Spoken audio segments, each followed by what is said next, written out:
One of the things that I love most is when people come up to me and say, I love your hair. I wish I could do that. And I always laugh and say, you really can if you want to. I mean, I do it permanently and change it every 6 or so weeks, but you can go to the drugstore and buy whatever spray and color you want. And you can be something else if you want to. You don't have to. But the reason I love it when people say that is that it proves to me that my brand theory does work.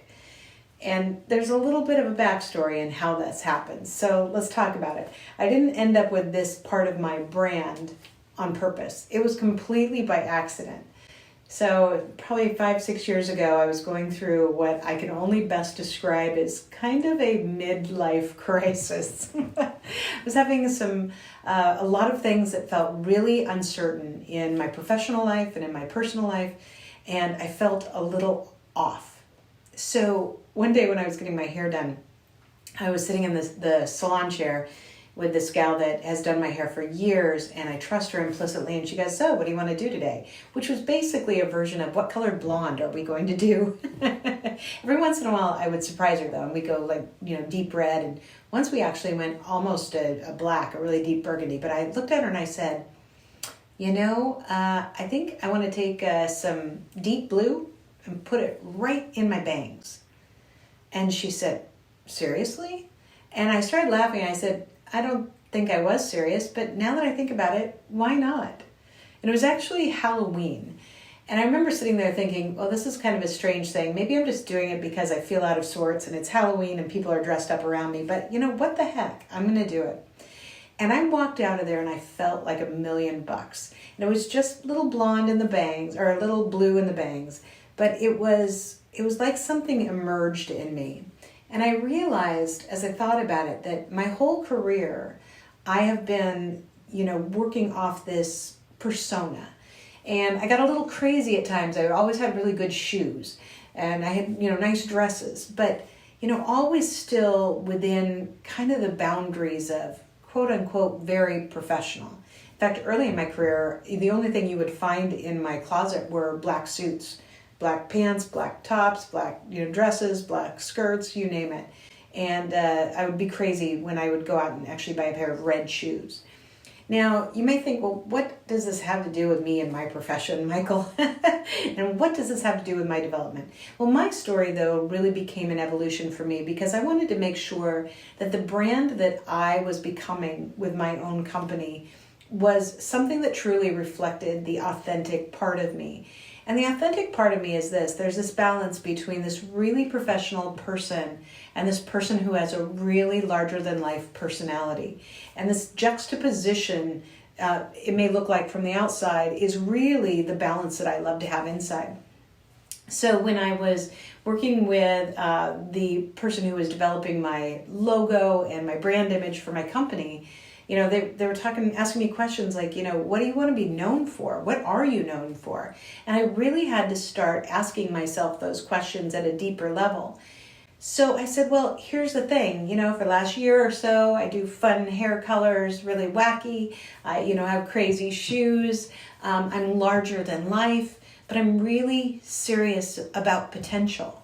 I really firmly believe that I deal with serious business issues and help individuals and businesses achieve incredible potential that they don't always know that's locked in there. But I always want to do it being able to have the real me show through. And they were actually the people who came back to me and suggested shock your potential. Because I said, look, I'm also shocking. You might be shocked by my hair color. You may be shocked by my name. But I am shocking, and that's what I try and do to businesses and professionals alike, is to get them to that point where they are shocked a little bit, that they have to stop, sit back, and really reflect on what they want to achieve. So personal brand became something that I really dove into the first year of owning this company. And physically, I have a brand that you see. And oftentimes you will find that, my hair color, for instance, will reflect at least part, if not all, of my logo. And that's a very physical part of my brand that I really love. But that's not the only part of my brand. The other part of my brand is how I operate on LinkedIn, for instance, where I really worked very, very hard to create a following of people who saw me as a thought leader in leadership, sales, and customer experiences. And in that following, I was able to create my brand in a couple different ways. Another way that I create brand that's not just physical, although it's helped by the physical, is what I do in the media. So when I have media interviews and they are talking to me about really serious business issues, you might first be shocked by my hair color, but pretty soon you will forget that and listen to the message, which means that my brand is coming through. I grab your attention and I hold your attention long enough for you to actually listen to more than what I have to say. And so it really comes down to what I believe is what people say about you behind your back when you're not listening and you can't hear. And when I say that, people will listen to this and cringe. What do you mean what they're saying behind me about, behind my back about me? And it's disappointing that we have to first think that that could be a negative. And granted, it could be a negative. I'm sure I've had my fair share of people who maybe didn't say the best things about me behind my back. But I do believe that overall people have an image of me and the things that they say about me, especially work-related, that are very much in line with my brand. And I know that because I ask them, and I know that because I test this through different means. But my question to you is, what do people say about you behind your back when you're not listening? So if you don't know the answer to that, that's really where we get into the meat of this. And I have a couple of points for you. So first of all, my challenge to you is to do this. Spend some time writing down, just right now, pause this video and write down just for a few minutes what you want to be known for. Do you want to be known as dependable, trustworthy, a go-getter, someone who's accomplished? What are the words and phrases that you want people to describe you right now? So after you've started that exercise and you've written down those words, now is the time that we really have to reflect. So if I had my magic mirror here, as you know I like to use, I'd pull up my magic mirror and say, magic mirror, what do people say about me behind my back? And this requires that you actually reach out to people that you know and trust and ask them some things. Tell them that you're working on your brand and say, I'd like to know what are some of the words that you use to describe me. Now, when they're people that you know and trust, they're also probably people that you like and that like you. So here's the challenge. They're going to give you all positive things. There's nothing wrong with that. I fully believe that we can work off our strengths and be happy alone, but we still also have to know where some of the negatives are. So once you've gotten that wonderful list, then you can ask them very gently, if you had to pick one thing that you think that if I got better at, that would help me to become whatever I want to achieve, I'd have that much more opportunity, that much more potential. Now listen to the words that I use here, because you're not saying what are my weaknesses or what are the areas that I'm not good at. You're saying if you could pick one thing that if I got better at it, it would really help me to further myself. Now people who know and care about you are going to want to share that information, and they're going to feel like that is a comfortable situation to answer that question. Now what they're really going to tell you is where one of your faults are, but it's okay, because if you've asked it that way and you know that they really care about you, you should be willing to accept it. And what you hear there is the gap between where you want to be and where you are today.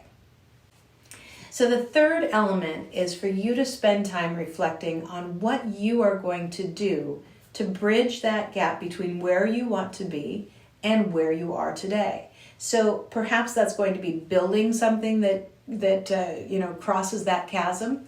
Sometimes, excuse me. Sometimes it's about strengthening the things that are already really solid in you so that you make sure you never lose sight of them. And sometimes it's changing how you operate or how you present yourself to adapt your brand as needed. Regardless of whether you're developing, building, changing, or strengthening, it's about being clear about what that brand is and what you want to be known for. So yes, you may want to have some physical branding that goes along with you, but that's not as important as knowing what terms people use to describe you, whether they're in the room with you or not. So one thing that I love to share with people when I speak at conferences that they're usually shocked about is, well, they're shocked about a lot of things, but one thing that they're usually shocked about is the fact that I tell them that when I hire someone or bring them onto my team, that I have a very clear expectation in the employment agreement. And it goes something like this, where I say my philosophy is that in my social media presence, I will only deal in positives. I will not have rants, raves, complain. I will not highlight bad service, bad business practices. I will not be politically motivated in any way, shape, or form. And it's not because I don't have those situations, and it's not because I don't have political beliefs or that I don't have bad experiences that sometimes make you want to scream. But it's because part of my brand, which is really important to me, is that if I'm going to be an instigator for positive change in businesses and professionals, then I need to live a life in positivity, and I need to live that outward life in positivity. I believe also that when you have great experiences, you should shout them to the rooftops. You should make that something that you share with everyone. But when you have negative experiences, it gives you the opportunity to help coach in private. So, do something good, let's make it public. Do something not so good, let's use that as a private moment to hopefully develop. And that's my philosophy, and that's part of my brand. So when I am interviewing someone, I say, here is my brand, and I need you to agree to it. So that means that while you work for me, you will also adhere to the same social media principles as I do. And when I tell people this, it's amazing how many hands, raise. How can you do that? And aren't there any legal issues? And, what happens if they screw it up? And, are they going to sue you? Are you going to sue them? And I start to laugh and I say, I want you to think about what I told you about my brand.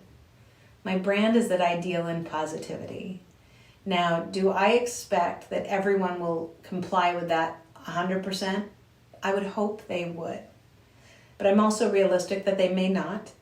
But I hope that I'm making choices when I'm hiring people to find people that already have a mindset that is based and rooted in positivity. And if so, I won't have to worry about that.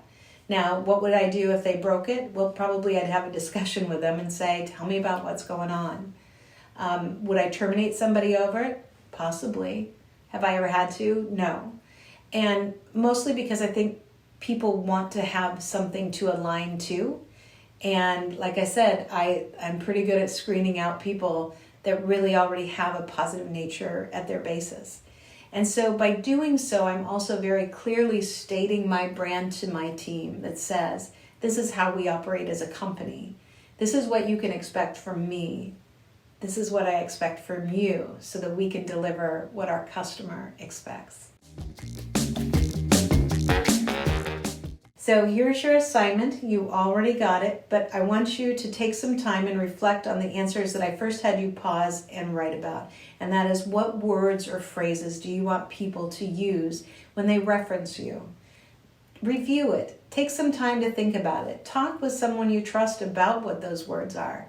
And make sure that you get their engagement on whether or not you're on track or off track. Use that accountability partner as somebody who's going to be your ally and making sure your brand emerges. And finally, just as I shared with you my brand statement, and actually I have a couple, but one I told you about in terms of my social media presence, but the other I told you about a little less concisely than this. My brand is that I deal in very serious business issues, but I always want you to see my authentic self.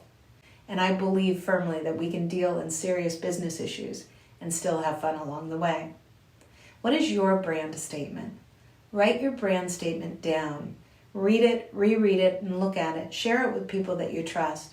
And then continue to ask yourself, am I moving forward in making this my reality so that I can be very confident that what people say about me behind my back matches exactly what I plan for myself? And as always, please share your comments, questions, and feedback at sypapp@shockyourpotential.com.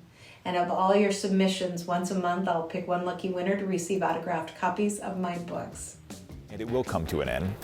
Joining me live now via Skype, Michael Sherlock, CEO of Shock Your Potential, a global training company. Michael, thanks so much for your time. Appreciate this.